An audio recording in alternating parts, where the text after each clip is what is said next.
سڵاوتان لێبێ خۆشەویستان، خۆشحاڵم لە بەرنامەیەکی نوێ لەگەڵتانە بووم. ئێمە ئەمشەو لە یەکێک لە بارگەکانی کۆمەڵی ئیسلامین لە یەکێک لە گەڕەکانی شاری سلێمانی بارگایەکی تازایان کردوتەوە بۆ ئەنجومەنی دووی برایان و ئەنجومەنی دوانزەی خوشکان. لێرەوە کۆبین خەڵک وردە وردە دێن بۆ دەستپێکی کردنەوەی بارگاکەیانە. ئێمە ئەمانوێ پرسیار لە ئەندامانی ئەم ئەنجومەنە و ئەندامانی کۆمەڵی ئیسلامی بکەین، بزانین بۆچی گرنگە کۆمەڵی ئیسلامی بارگاکانی لە ناو جەماوەرە بکاتەوە، جیاوازی ئەم بارگایە لەگەڵ بارگایەکانی تری حیزبەکانە چییە، کۆمەڵی ئیسلامی چی بکات تاوەکو نزیکتر بێتەوە لە جەماوەر، بتوانێت زیاتر لەگەڵ جەماوەرە بکرێتەوە و زیاتر ئەنجومەنەکانی قەرباڵختر بن. ئەمان و چەند پرسیارێک لە ئەندامانەکەی نێوەش لەگەڵمانە بن.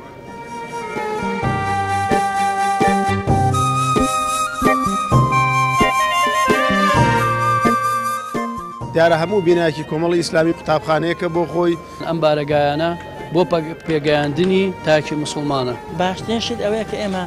بۆرکی حیزبیەکە لابەری ئامانجمان ئەوەیە بۆ پەروەردەکردنی ئەو خەڵکەمانە ئینشاءالله. کردنەوەی ئەم جۆرە بارەگایانە زۆر باشە. یەکێ لەوانە لە ناو گەڕەکەکانایە چاوی لە خەڵکەکانە. ئەمە کە لێرە هەدەفی سەرەکیمان بێت لایەنە پەروەردەکەیەک.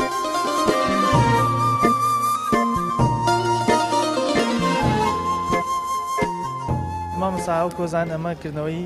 بارگایکی کۆمەڵی ئیسلامی. ڕای جەناب بۆچی گرنگە کۆمەڵی ئیسلامی بارگا لە ناو جەماوەر و ناو گەڕەکانە زیاتر بکاتەوە؟ ئەمشۆ کۆمەڵی ئیسلامی قوتابخانەیەکی تر لە قوتابخانەکانی ئیفتیتاحەکات کە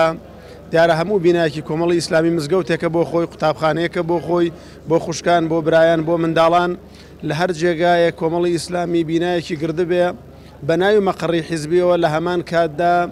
ئەگەر لە هەفتەدا یەک ڕۆژ خەریکی کاری حیزبوو ببێتن، 6 ڕۆژ خەریکی دەرسی قورئانی منداڵی ئەو گەڕەکە بوونە، خوشکانی و ئافرەتانی ئەو منتیقە دەرسیان تیا خوێندووە، خەڵکی ئەو گەڕەکە لێ حەساوەتەوە بەڕاستی، چونکە ئەندامانی کۆمەڵی ئیسلامی دەستیان بە دەستنوێژە هەڵگری قورئانن و بەردەوام ئەم بنکانە ئەکەنەوە بۆ خزمەتی قورئانی پیرۆز، بۆ خزمەتی مسلمانان، بۆ زیاتر ئاشناکردنی خەڵک بە دینەکەیان. کۆمەڵی ئیسلامی کوردستان پێویستان بارگانە کاتەوە بۆ دەرسی قورئان بۆ تەحفیزی قورئان تەلەبە پێ بگەێنێ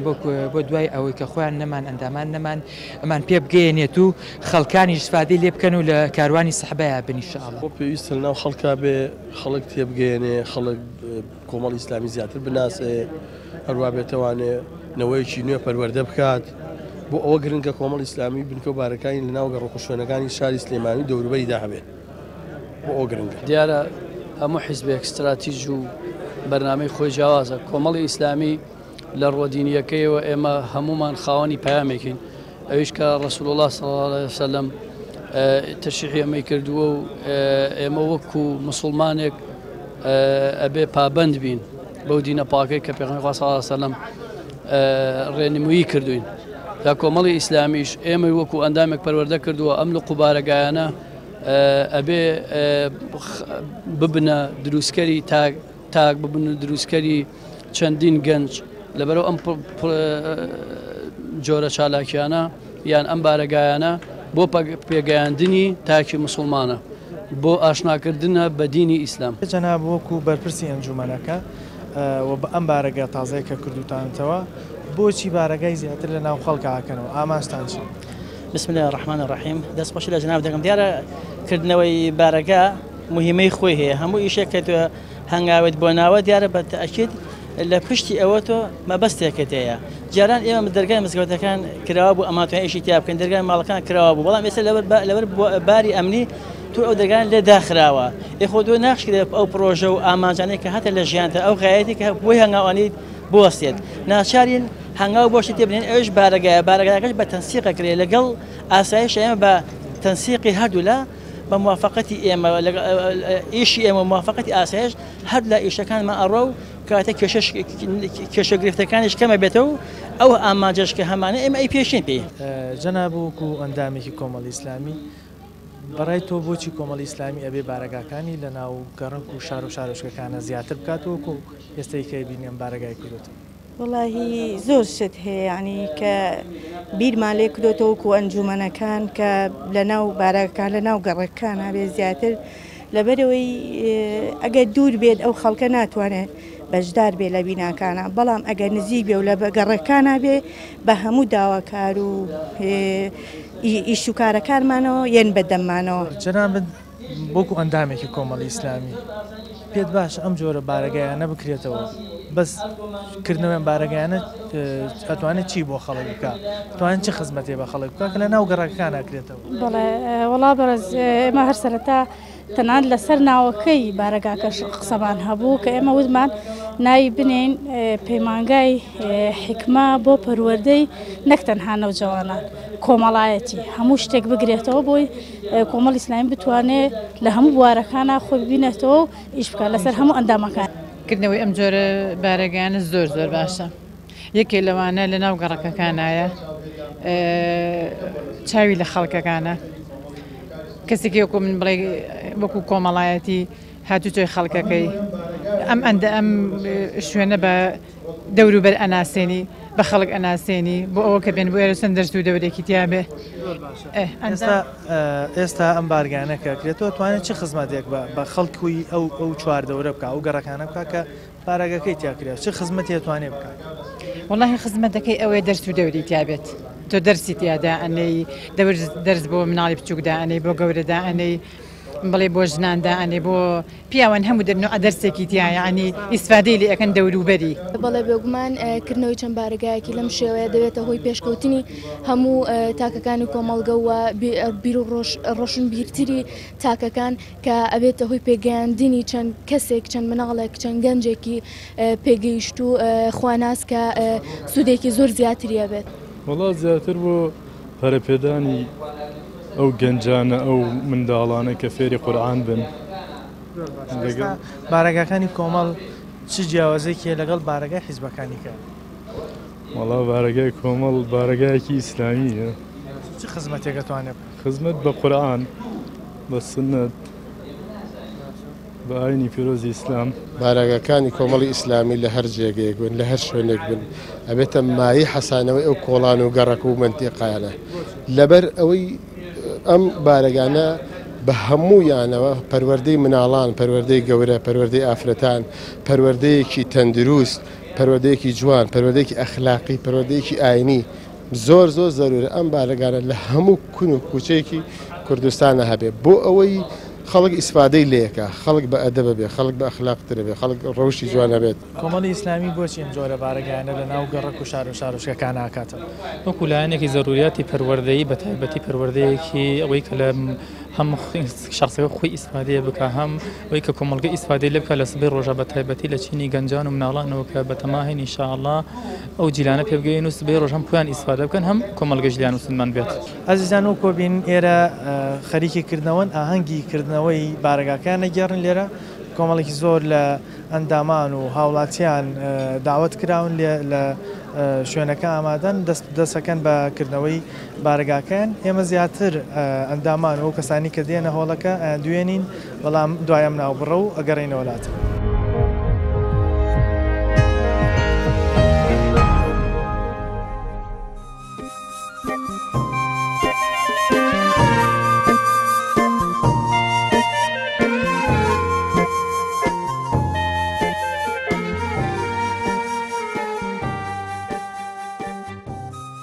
لە دوای ناوبڕەکەەوە ئەگەڕینە وڵاتان ئەپرسین لە ئەندامانی کۆمەڵی ئیسلامی بزانین ئامانجان لەکردنەوەی ئەم جۆرە بارەگایانە چییە و چی بارەگاکانی کۆمەڵ جیاکاتەوە لە بارەگای حیزبەکانی ترکە جۆرە لە جۆرەکان خەڵکی ئێستا بۆی هەندی حیزبی دیاریکراوە بێزار بۆ لە حیزبەکان بزانین بارەگاکانی کۆمەڵ چ جیاوازێکیە لەگەڵ بارگای حیزبەکانی تر وەکو ئەندامانی کۆمەڵ پێشنیاری چیەکەن تا حیزبەکان جەماوەریتر بێت زیاتر لەگەڵ خەڵکا کرابێتەوە و زۆرترین خەڵک بتوانێت پەیوەندی بە ناو حیزب و ڕێخستەکانی کۆمەڵی ئیسلامیەوە بکات.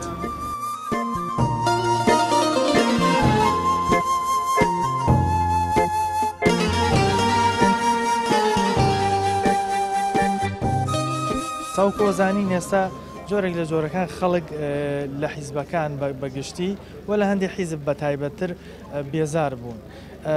کۆمەڵی ئیسلامی دەتوانێت چی بکات کە خۆی و بارەگاکانی لە ناو خەڵک خۆشەویستتر بکات؟ ئێمە دیارە پەیاممان پێ ئێمە خاوەنی پەیامێکین کە خوای پەروەردگار خاوەنێتی جەلە جەلالوه کاری ئێمە لەگەڵ ئەوەدا لایەنە سیاسێکی هەیە کاری ئێمە خزمەتکردنی قورئان و فەرموودەی پێغەمبەر صلی الله علیه وسلم ئاشناکردنی خەڵکە بۆیە لە ڕابردوودا ساڵ بە ساڵ کۆمەڵی ئیسلامی الحەمدولله لە ئینتیخاباتەکانە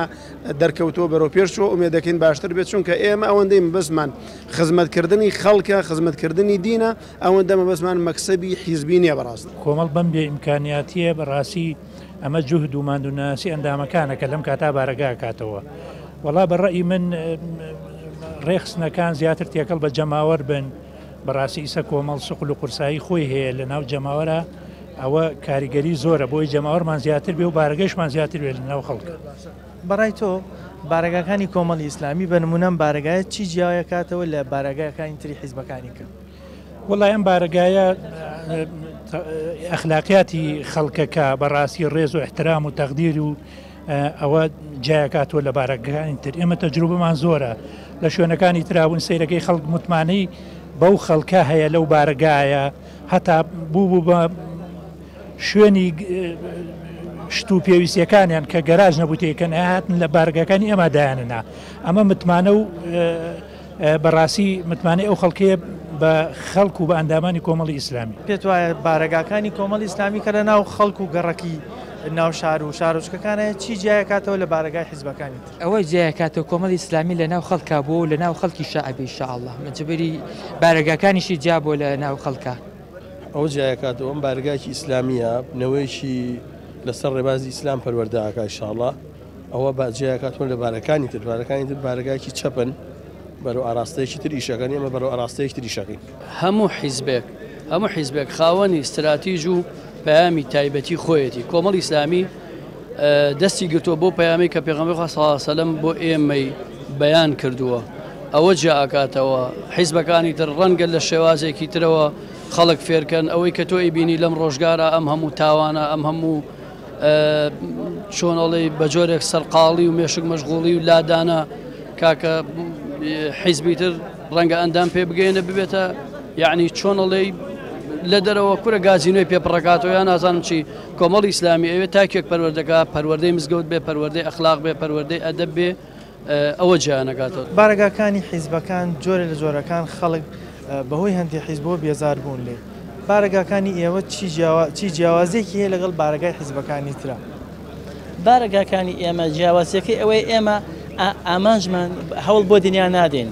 واتی ئێمە ئێستا ئەم کۆڕێکە تو ئەیبینی ئەو خەڵکە کە تو ئەیبینی ئەمە هیچ کەسێک هیچ هۆکارێک نییە هێناوێتی تەنها ئیمان هێناوێتی ئێمە ئیمانەکە وای لێکردین کە جیاواز بین لە خەڵکانی تر و خەڵکانی تریش بەڕاستی زیاتر ڕۆمانتیەکە چی ئێمە هیچ سوودێکی تایبەتی خۆمان دێنە بگرە لە باخەڵی خۆشمان سەرفیەکەین بۆ بگەن ئاماژەکە کە بۆی هاتوین ئەوە ئەم بارگایەتان کردوتەوە ئەتوان چه خزمەتێکی تیا بکەن چ شتێک بۆ خەڵکەکەن لەم بارگای لە هەموو سنوورەکە ئیشوکار و تایبەتمەندی خۆ هەیە تو ئەتوانیت لەم سوورە خزمەتی خەڵکی سنوورەکەی خۆتی بێکەیت هەر لە گەنجان لە کەسە بەتەمەنەکان لە ئافرەت لە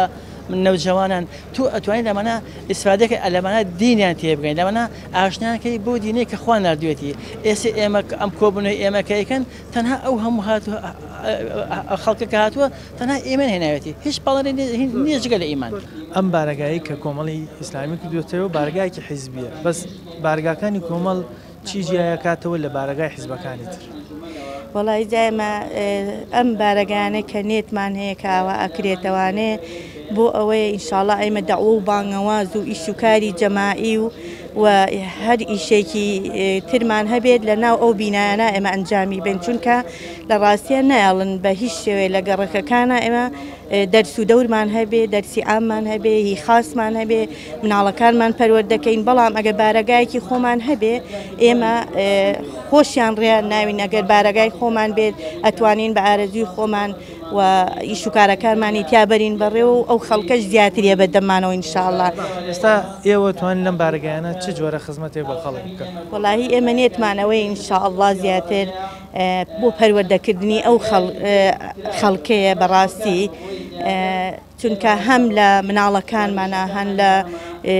نەوجەوانانە خوشکانمان برایانمان ئەتوانین ئێمە لە ڕێ ئەم بینایەوە ئینشاءڵڵا دەرس و دەوریان بۆ دانێن خولیان بۆ بکەینەوانێ زیاتر هەوڵ بین کە ئامانجمان ئەوەیە بۆ پەروەردەکردنی ئەو خەڵکەمانە ئینشاءالله زیاتر. ئەمە دەکەم ئەوە جیای بکاتەوە کە ببێت جیاوازی لە نێوان خەڵکە وەکو بارەگانی تر هەیەی وەکو نووری حکمە هەموو ئەمانە بەبێ ئەوەی کە بڵێن ئەمە کێ و عیدی کێ و چکارەیە پەروەردەیان بکات و گرنگی بە بوارە حیزبایەتەکە نەدرێت. چ جیاوازێکی لەگەڵ بارەگای حیزبەکانی کە؟ والله جاگەتە بۆ ئەوە بگەڕی جیاوازی زۆرە وەکو شێوەی ئەخلاقی وەکو شێوەی ئەخلاقی ینی تۆ حسابکە ئەو کەسەکە دێ بۆ ئێرە لەگەڵ کەسانی تراکە هاتوچەی شوێنەکانی تر ئەەکەن یعنی بینی ئەرز و ئاسمان چەنە زۆر ئەو نەفەرقیان هەیە. بارگاکانی دی زۆربەی بۆ پێشکەوتنی حیزبەکەی خۆیەتی بۆ بوارێکی مادیە بەڵام بارگاکانی کۆمەڵ زیاتر بۆ پێشکەوتنی کەسایەتی مرۆڤەکانە بۆ پێشکەوتنی دینیانە بۆ خزمەتکردنی کۆمەڵگەیەکە ئەمە زۆر جیاوازیانەکات لەوکانی ترە. لەناو بارگەکانی کۆمەڵە ئەتوانن چ خزمەتێ بە خەڵک بکەن توان چی بۆ خەڵک بکەن و چ جۆرە چارەکێک لەناو بارگەکانە. چەندین چالاکی باش تێدا دەکرێت کە بۆ نمونە بە دەرزی قورئانی تێدایە کە پێشکەوتنی کۆمەڵایەتی کە شێوازی قسەکردنە چەند خولێکی تایبەت بە زمانە بە هەنێک کات کە بێ بەرامبەرەوە کە ئەگەر نرخێکیشی لەسەردا بنن بە شێوازێک کە تەنها بۆ ڕێگەی هاتوچوی خۆیانەوە چەندین گەشت و چەندین شتی باشی تریشی تێدا. ئەم بارەگانەی کۆمەڵی ئیسلامی جیاوازیەکەی ئەوەیە ڕەوشتی لە مناڵانی زۆر بچووکۆ هەتا گەورە ڕەوشتی داوای ڕەوشتی بەرزیان لێکە داوای ئەخلاقی جوانیان لێەکە جیاوازی ئەم بارەگا لەگەڵ بارەگای حیزبەکانی ترا زۆر جیاوازن بەوەی کە ئەبێتە مای حەسانەوە بۆ هەموو کەسێک بۆ عایلەکە خۆی بۆ ماڵەکە خۆی بۆ بنەماڵەکە خۆی بۆ فەردێک هەر فەردێک لێک ماڵا بێ کافیە بۆ ئەو ماڵە چونکە حەقیقەتە ئەوەی کە بووە پەروەردەیەکی ئەم بارەگاکانە بوو بە مای ئەوەی کە لە بارەگانە پەروەردە بێ ئەبێتە کەسێکی تایبەت بۆ مشتەمە بۆ کۆمەلگا ئیسفادەی لێکە زیاتر ئەوەی کە لێرە ئەمە کە لێرە هەدەفی سەرەکیمان بێت لایەنە پەروەردەکەیە کە لێرە ئەمە ئەو کەسانە کە پەروەردەکرێ هەدەفی سەرەکیان شخصی خۆیان نەبێت کە خۆیان پەروەردەکەن ئەویان کە بۆ خزمەتی کۆمەلگا بخێنەگەڕ و خزمەتی کۆمەلگا بکەن.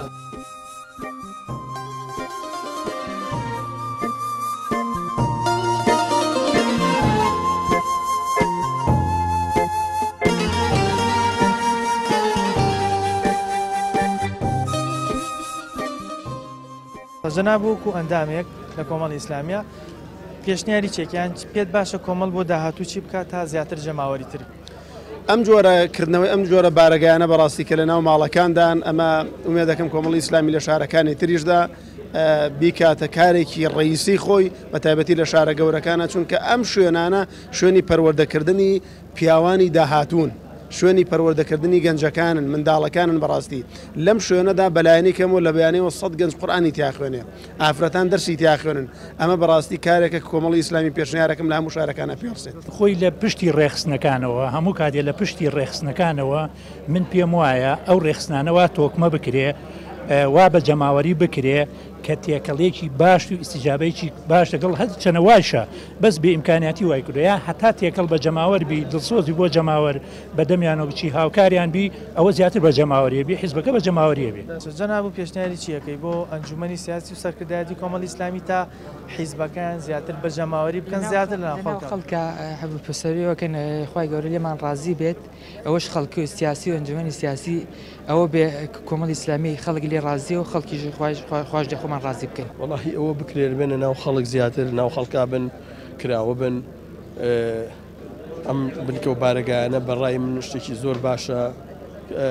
بەڕووی خەڵکە ئەکریتەوانێن ناو خەڵکا زیاتر ئەناسر کۆمەڵی ئیسلامی والحەمدوللا باشتر ناسراوە بەڵام باشتر ناسرێت و دەرەکەوێت. چیە توانێت لە ناو بارەگاکانی بکا بۆ خەڵک دەتوانێت چ شتێکیان بۆ واللهی چی بکە کۆمەڵ خزمەتی ئەو هیچ نەکات ئەوەکە لە ئەلیکەم منەوەکانیان پێ بگەین نەوەکانی خەڵک بۆ نمونە منداڵە بۆ چەکە تازەکانمان کە پێیەکەن ئەوانە پێ بگەین بەڕووی ئیسلامەوە دەرزی دینی و دەرزی عەقیدەی و ئەمانیان بۆ دابنێن بۆ ئەوەی منەوەکان پێ بگەن. من پێم باشە کۆمەڵی ئیسلامی وەکو ئەوەی کە کردوێتی زیاتر برەو بدا بەم بەکردنەوەی بارەگاکان زیاتر برەو بدا بە و تەدریسانە ئێستا وەکو نووری حیکمە وەکو ئەو بینایانی کە پێگەیاندنی تەلە بۆ پێگەیاندنی قورئان و پێگەیاندنی ئەو تاکانە زیاتر برە بدا بەوانە بۆ ئەوەی زیاتر ئەخلاق و ئەدەبی ئیسلامیانە لە ناو هەموو تاکێکی کووردا بە تایبەتی ئەوانەی کە دێنە لای ئێمە فێر ببن. زیاتر ئەوەی کە من ئەیبێنم باشترین شت ئەوەیە کە ئێمە بۆرکی حیزبیەکە لا بەریواتە ئیشمان بە حیز نەڕێ ئێمە حیزب تەنها وەسیلەیە پێشێک و پیاسەرەکەوین ئاماژمانی حیزبەکە تاکوێت ئاماژمانی دینەکە تاکوێچێت ئێمە لا ئێمە دین هەدەفە تەنها حیزب وەسیلەیەک و بەکارێنی بۆ گەشتن بە ئاماژەکانمان. پێت باشە کۆمەڵ چی بکە تاوەکو جەماوەری تر بێ خەڵکی زیاتر ڕوو لە کۆمەڵ بکە؟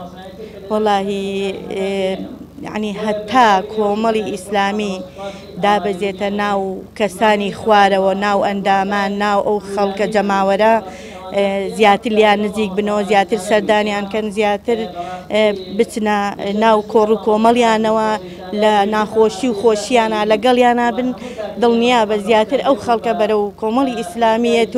و زیاتر خۆشەویستی بۆ دروستە بێ بۆ کۆمەڵی ئیسلامی. ئێستا جەناب ئەندامی کۆمەڵی ئیسلامی پێت باشە ئەنجومەنی سیاسی کۆمەڵ سەرکردایەتی کۆمەڵ چی بکەن تاوەکو ئەم حیزبە جەماوەری تر بێ خەڵک زیاتر پەیوەندی پێوە بکە کراوەتر بێتەوە و زۆرترین خەڵکی هەرێمی کوردستان بێنە ناو حیزبەکە و چی بکرێ باشە بەڕای خۆری خەڵک بنیان لە هەموو بوارەکانە خەم لە خەڵک بخۆن و بەدەم خەڵکەوە بچن. وەڵاهی پێشنیاری من ئەوەیە کۆمەڵی ئیسلامی زیاتر هەوڵ بە هاتوچۆی خەڵک بکە سەردانی کەس بکە سەردانی کەسایەتەکان بکە سەردانی ماڵی فەقیر بکە خۆسپاس بخۆ کە ئەویان زۆر هەیە بەس ئومێدم هەیە زۆرتری کەن ئیتر سەردانی ئەندامانی خۆمان بکەن سەردانی دەوروبەر بکەن یعنی خەڵک بەسەرکەنەوە ئەوانە سوپاس بۆخوا شتێکی زۆر گەورەیە بۆ حیزبی کۆمەڵی ئیسلامی. زیاتر کە بۆ ئەوەی بچنە ناو خەڵکەوە کە خۆیان سەردەمین تا ئێستش لەخوا بە زیاتر سەردەمی بوونیان و تێکەڵبوونیان لەگەڵ گەنجەکان چەندین خولی تر بکەنەوە کە تایبەت بێ بە بوارەکانی تر و زیاتر بارگای زیاتر بکەنەوە تا لە ناو خەڵکەکان زیاتر تێکەڵ بن. وەڵا هەرە بێ ئەلم چەند شوێنانە ئاوا بڵاو بکەن بارگا کرێتەوە بۆی زیاتر پەرەفسێنەر بۆی لە هەموو کاتێکە لە هەموو شوێنێکە ببن زیاد بکەن دەنگیان ببێت. تا ئێستا زۆر زەرورە کۆمەڵی ئیسلامی سەرکردایەتی ئەمە بکاتە هەوێنی دەستی خۆی ئەوەی کە ڕابرد ئیشی کرد بەس بەڵام بارەگا لە هەر شوێنێک بێ پێویستە زۆر بێ پێویستە زیاتر بێت بۆی ئێمەمانەیە مجتەمع لە لاریۆ ڕاستکەینەوە باشە ئێمەمانەیە ڕەوشتی خەڵک بەعام ڕەوشتی خەڵک بەرزکەینەوە لە ئاستێکی نزمایە ئەمانەی بەرزیکەینەوە پشت بەخوا خوای گەورە بیکاتە مای خێر و بەرەکەت ئیسفادەی لێکەین هەموو لاگەی ئینشاڵڵا. یەکی لەو شتانی کە زۆر گرنگە سوپاس بەخوای کە تا ئێستاش هەستمان پێ کردوێت لە ناو کۆمەڵی ئیسلامیە بەرقەرار بووە بەبێ جیاوازی خزمەتەکە بەبێ جیاوازیەوەی کە بۆ نمونە حیزبایەتی بێت کە هەل کەسولایەنێک بێت لەوانەیە خەڵکی غیرە کۆمەڵیش هەبێت کە باوکی لەسەرەوە بێت و لە حیزبەکانی ترا بێت هاتووە بە منونی ئەڵێ ئەم مناڵە من پەروەردەکەن بە پەروەردەیەکی دروست لەبەرەوەی کەسبەی ڕۆژ ئێمە بەپێی جیاوازی ئەم پەروەردە لەناو کۆمەڵگا ڕەنگی داوەتەوە و دەستخۆشیان لێ. ئەزانەوەی کە بینیتان ڕاوسەرنجی ئەندامانی کۆمەڵی ئیسلامی بوون کە ئەم بارگایان کردەوە کە بارگای ئەنجومەنی دووی برایان و ئەنجومەنی دوانزەی خوشکان بوو بارگایکی تازایان کردبوو و باسییانە کرد لەبەرەوەی کۆمەڵی ئیسلامی بەرەو فراوان بوو نەچێت بۆیە ژمارەی بارگەکانی زیاد دەکات لەم جۆرە بارگایانەوە توانیوانە خزمەت بە خەڵک بکەن لە ڕووی دەرس و دەورەکانیانەوە دەرسە ڕەوشتیەکانیانەوە توانیوانە هەر لە تەمەنی منداڵ هەتاوەکو تەمەنی گەورە بۆ کچان و بۆ کوڕان بۆ پیاوان و بۆ ژنان بکەنەوە کە زۆر جار لەو ڕێگەیەوە خەڵکانی غیری کۆمەڵی ئیسلامیش منداڵەکانیان یاخود خزم و کەسوکار و خێزانەکانیان هێناوە لێرە دەرس و دەوریان پێوتراوە لە ڕووی ڕەوشتی و لە ڕووی ئاکار و ڕەفتارەوە ڕێنمایان پێدراوە و پێشنیاری وایە بۆ کۆمەڵی ئیسلامیە کرد کە ژمارەی بارەکانی بە بەردەوامی زیاد بکە تا خەڵکی ئەو نزیکی بارەکە بتوان زۆرترین سوودی لێ ببینن بۆ ئەوی کۆمەڵی ئیسلامیش زیاتر فراوانتر بێ ژمارەی بارەکانی با زیاد بکات. پایمێم جارەمان پێشکەشکردن تا بەرنامەیەکی تر بەخوای گەورەتان سپێرم خۆتان لێبێ.